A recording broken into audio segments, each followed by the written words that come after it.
अल्लाह ने मच्छर को क्यों पैदा किया। जी हाँ दोस्तों, आज की वीडियो में हम आपको इसी के बारे में बताने वाले हैं। वीडियो शुरू करने से पहले हमारी आपसे एक छोटी सी गुजारिश है कि अगर आपने अभी तक हमारे YouTube चैनल को सब्सक्राइब नहीं किया है तो आपको नीचे रेड कलर का बटन दिख रहा होगा, उस पर क्लिक करके आप हमारे चैनल को जरूर सब्सक्राइब कर लें। तो चलिए शुरू करते हैं। दोस्तों, आपने देखा होगा कि मच्छर बहुत ही ज्यादा छोटा होता है। अल्लाह ने इस छोटी सी मखलूक को घमंडी राजाओं का तकब्बुर यानी घमंड तोड़ने के लिए पैदा फरमाया है।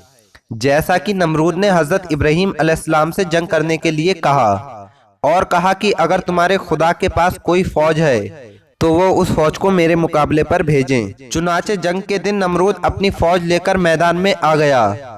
मैदान में कुछ इस कदर फौज थी कि सैकड़ों मील तक सिर्फ सिपाही सिपाही दिख रहे थे।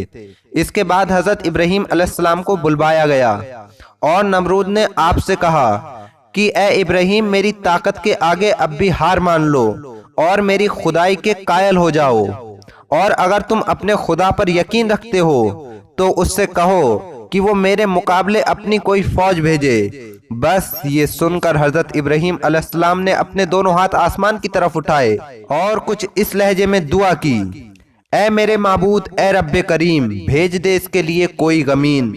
चुनांचे उसी वक्त आपकी दुआ कबूल हुई और उसी वक्त खुदाए मुल्कुल आलम का हुक्म सादिर हुआ कि पर्दाए काफ की फलोवादी में से एक महीन सुराख जमीन की तरफ खोल दो और वहां से मच्छरों को निकाल दो और उनसे कह दो कि तुम्हारा रिज्क माबूद के दस्तरख्वान पर नहीं बल्कि नमरूद के मैदान पर है। अब जो मच्छर मैदान पर आए तो ऐसा लग रहा था जैसे कि काली रात हो गई हो, सब तरफ काली अंधेरी छा गई और वो मच्छर नमरूद की सारी फौज को चाट गए और एक लंगड़ा मच्छर नाक से होकर नमरूद के सर में घुस गया और उसका दिमाग चाटने लगा। जब जब कोई नमरूद का सर दबाता था तो उसे आराम मिलता था, यहाँ तक कि उसका दर्द कुछ इस कदर बढ़ गया कि उसे एक पल भी चैन नहीं मिलता और वो यूं ही हलाक हो गया।